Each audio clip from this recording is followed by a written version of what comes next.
With patch 2.2 right around the corner, now would be a great time to talk about all the characters rerunning and how valuable they might be for your account. And this time, we're going to try and be quick. I am a small YouTuber, so it's understandable why a lot of you aren't subscribed, but I would really appreciate if you could scroll down and hit that subscribe button so I know that you guys want more of this content. Anyways, let's get straight into it.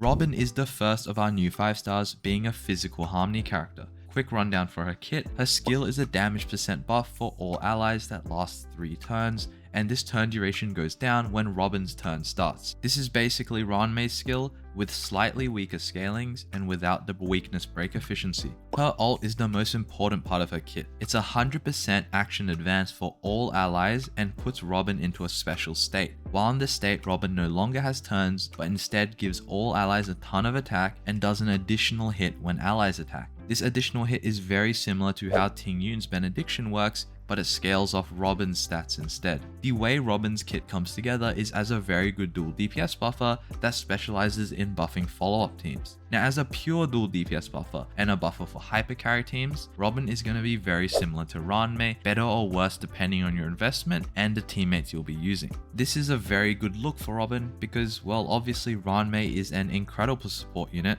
arguably the best in the game currently, and even better when you realize that Robin's full kit isn't even being utilized in some of these teams. For example, in a dot team, Robin is going to be either better or equal than Ranmei, despite her crit buffs being completely useless.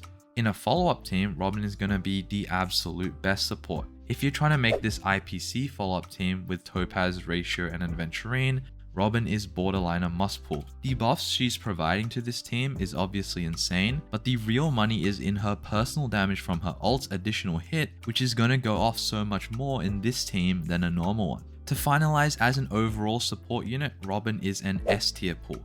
Very good unit, but not a must pull. If you are specifically very interested in this IPC follow-up team, Robin is going to be an S plus pull, borderlining the must pull territory. Okay, well, not so coincidentally, next to Robin is going to be Topaz. Topaz is a decent unit. She's hunt fire typing, but she isn't really a true hunt carry. She's kind of like this hunt nihility cross, but specifically for follow-up teams. If you do want to play her as a hypercarry, Topaz is okay. She's nowhere near as strong in a hypercarry setting as someone like Ratio or even Seele, but if it is fire weak and a relatively single target fight, Topaz can do pretty fine. She also has potential in the new apocalyptic shadow game mode if this does end up being single target pure fiction. Now, her true calling comes as a kinda sub DPS / debuffer for follow-up teams. For a Xuan team, she isn't going to be that good. He would much prefer harmony units, so like a Sparkle Ting Yun duo, and Topaz would also much prefer someone with more frequent follow-ups. Now back to that IPC follow-up team, Topaz is insanely good in this team. She plays her role perfectly in providing a debuff for Ratio, helping Aventurine get more follow-ups, and doing her own very good personal damage. Now, one thing I think is worth mentioning, in this team there is a lack of debuffs for Ratio, especially if your Topaz is E0S0. If you are interested in investing in this IPC team, pulling for E1 or S1 or both on your Topaz could be a decent but not necessary upgrade. Now, since Topaz is hunt, she's going to struggle in pure fiction. Even in her best team, so this IPC one, it's a very single target focused team, so it isn't going to work well in pure fiction. She can probably still clear if paired with like Herder or Himeko, but she isn't going to be doing much for the team. To summarize, Topaz is a decent unit, but with what we have in the game currently, I would say she's pretty niche. If you're not interested in Dr. Ratio or this IPC follow-up team at all, I would say she's a B tier pull, so not very useful, but she can still clear MOC. If you are going to be making this follow-up team, she's going to be an S tier pull. On the second half, our next new 5-star character is going to be Boothill. Boothill is a physical hunt DPS unit that specializes in doing break damage. He has physical weakness implant built into his kit with his ult and his technique, which is going to allow him to play into all enemies. Physical break is a very strong mechanic that we already see people using with Luca, so now having a DPS unit created around it, I'm certain he's going to destroy single target fights.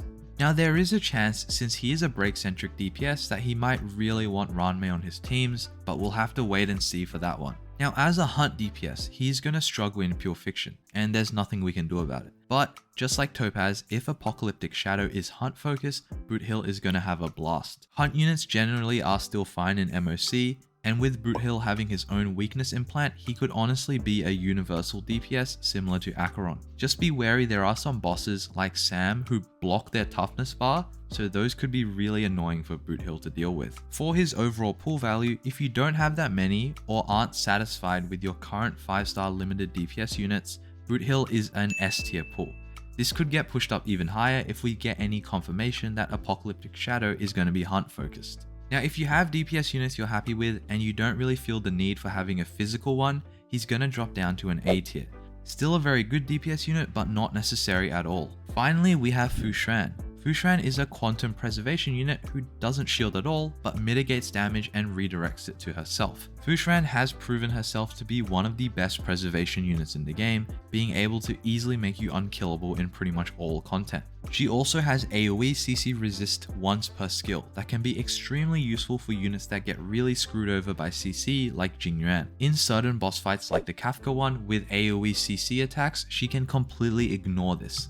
On top of all this, her 12% crit rate buff can be extremely helpful in rounding out your DPS builds. She does have some enemy matchups that can be difficult for her, namely the elite enemy called the Ascended, which can debuff you, reducing your max HP, so that is something you need to be aware of. She doesn't really specialize in any teams and can be pretty much universally used in all teams. Two things to note though, if you do like dot teams, her crit rate buff is going to be pretty much useless there.